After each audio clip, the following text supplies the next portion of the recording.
Let's just start right off by addressing the elephant in the room. If you work anywhere in or around industrial manufacturing, you have probably heard the myth, and yeah, it's a very pervasive myth, that welding somehow degrades or just completely ruins steel castings. It's exactly this kind of belief that leads to those super strict no-weld repair clauses in contracts, not to mention a lot of unnecessary anxiety. But is it actually a mistake to weld steel castings? Well, today, we're going to look at the hard metallurgical data to find out for sure. So, welcome to this explainer. I am genuinely thrilled to take you on this fascinating journey today. We're going to uncover the real, rigorous science behind some of these industrial manufacturing processes. We'll strip away all those old misconceptions and look really closely at why welding is not just acceptable, but absolutely vital in the steel casting industry. You can almost think of it as the original additive manufacturing. Okay, let's dive into our roadmap for today. First, we'll tackle that no-weld myth. Second, we'll look at exactly why we weld castings. Third, we're redefining casting defects. Fourth, we'll look at the actual metallurgical evidence. And finally, number 5, we'll compare cast versus wrought steel. All right, starting with part 1, the no-weld myth. You know, when buyers demand no-weld repair on a casting, it usually stems from bad past experiences with foundries that, frankly, lacked integrity or proper oversight. The flaw wasn't actually in the welding process itself, it was just a total lack of control. But the reality? Proper steel casting welding is highly regulated. It's definitely not done willy-nilly. It's governed by incredibly strict ASTM and ISO standards. Foundries literally have to use qualified welders, approved procedures, and rigorously tested filler chemistries just to ensure that the final product actually meets the specified internal and surface integrity. Actually, a lot of producers even have entirely separate procedures for welding prior to final heat treatment versus after heat treatment. It is a deeply engineered, heavily tested process. Moving right along to part 2, why we weld castings.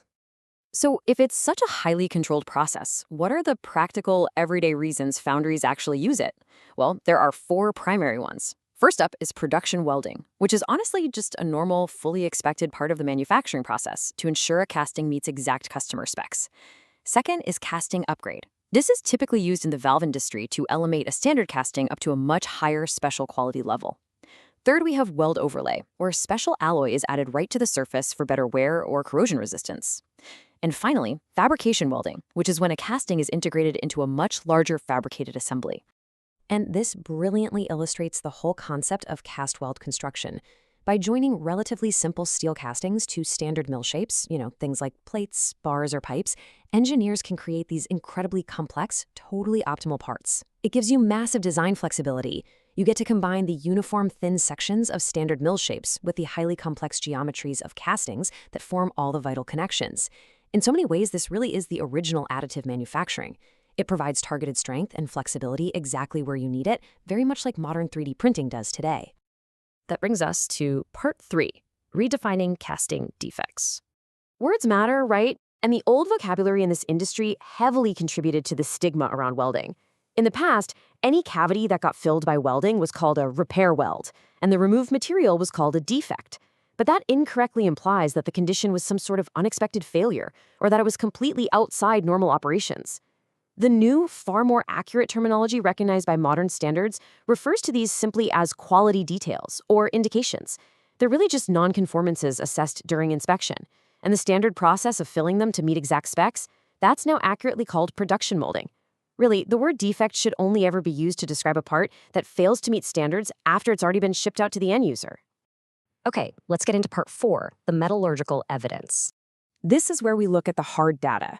And I really want to assure you right off the bat, the safety and reliability of welding steel castings is not some new hot debate.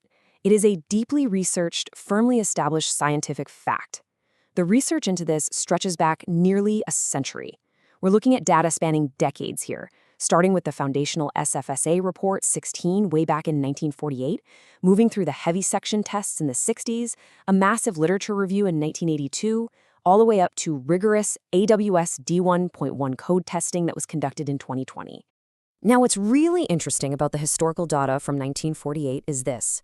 Researchers tested the weldability of carbon-manganese steels, and they compared rolled mill products directly against cast steels under severe intentional stress. And the results? Well, at comparable carbon equivalents, the cast steels actually cracked significantly less than the wrought rolled steels. So the fabricability of cast steels was proven to be as good, if not better, than comparable wrought materials over 70 years ago. And when we distill the mechanical properties from those early studies, we can clearly see why. By testing transverse tensile bars that included the parent metal, the heat-affected zone, and the weld itself, researchers found that the yield strength and tensile strength remained highly comparable. In fact, if you look at the all-weld metal, it even showed slightly higher elongation. That means it remained incredibly flexible and durable without compromising the structural integrity of the part. Which leads us to Part 5, cast versus wrought steel. To put the absolute final nail in the no-weld myth, let's fast forward to a 2020 study that compares cast steel directly with wrought, or mill steel, using current modern standards. Researchers tested the impact toughness of cast base metal, wrought base metal, and the weld regions between them, all using the AWS D1.1 structural welding code. The Charpy V-notch testing proved conclusively that welding cast steels absolutely does not degrade impact toughness. Whether you're welding cast to cast or cast to wrought, the toughness right there in the weld region was just as strong as the original wrought plate. Let's see how this builds into the microstructure, because this reliability goes all the way down to the microscopic level. Researchers also measured microhardness profiles across the welds. The trace across a cast to wrought weld was perfectly symmetrical around the weld center. And that beautifully demonstrates that the metallurgical response of cast steel to weld heat is just as predictable, as stable, and as reliable as any standard mill product. Basically, steel is steel, regardless of how it was originally formed. So the crucial point is summarized perfectly by the authors of that 2020 study. They wrote, "The impact toughness in all welds and locations were similar or better as compared to the cast base metal." It literally doesn't get clearer than that. This completely invalidates the idea that proper production welding inherently harms a casting. When it's done by a qualified foundry, it's not a flaw. It is an essential, totally structurally sound manufacturing process. We've seen today that the data absolutely, undeniably supports the integrity of welded steel castings, and honestly, it forces us to rethink a lot of our assumptions.